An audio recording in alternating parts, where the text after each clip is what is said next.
Hi class, I will continue our lecture with registration and audit process involved in ISO. Because before this, we already talked about type of ISO. So I will recap back in this topic. We already discussed about ISO 14000, 14001 and 19011. As for today, we will discuss on registration and audit process that involve for these three types of ISO.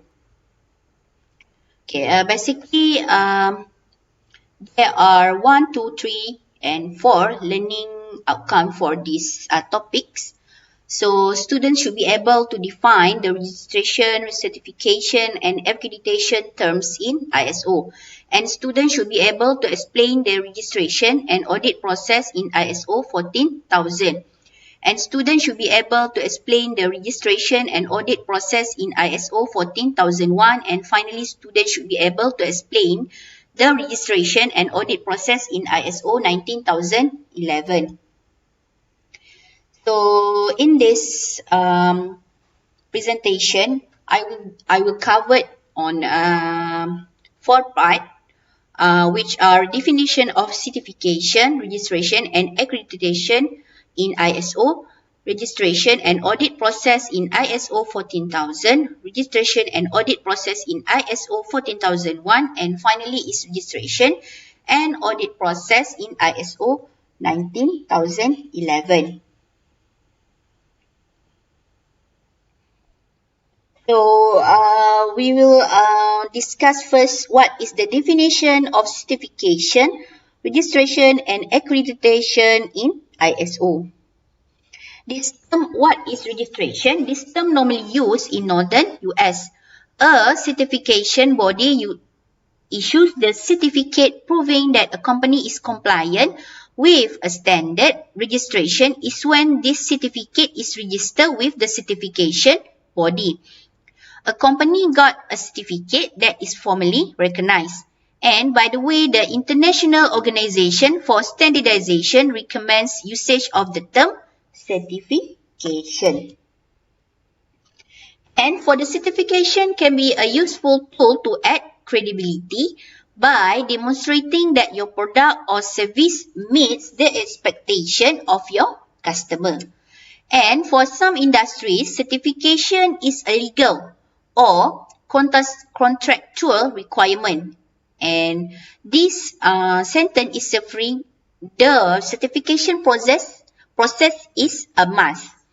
And at ISO, such as ISO 19001 and ISO 14001, but we are not involved in their certification and do not issue certificates. This is performed by external certification bodies. Thus, a company or organization cannot be certified by ISO. However, ISO's Committee on Conformity Assessment, CASCO, has produced a number of standards related to the certification process, which are used by certification bodies. And this is the terminology difference that directly arises from the usage of certification registration terms. In North America, people usually use the term registrar, while in the rest of the world, they are called certification bodies. But again, this is one and the same thing. Those are the companies that perform the certification audits and issue the certificate. Here also the ISO recommend using the term certification body. And choosing, how you choose a certification body. So there are few items that evaluate several certification body. So check if it is accredited, and accreditation is not compulsory, and non-accreditation does not necessarily mean it is not reputable, but it does provide independent confirmation of competence. To find an accredited certification body, contact the national accreditation body in your country or visit the International Accreditation Forum. And check if the certification body uses the relevant CASCO standard.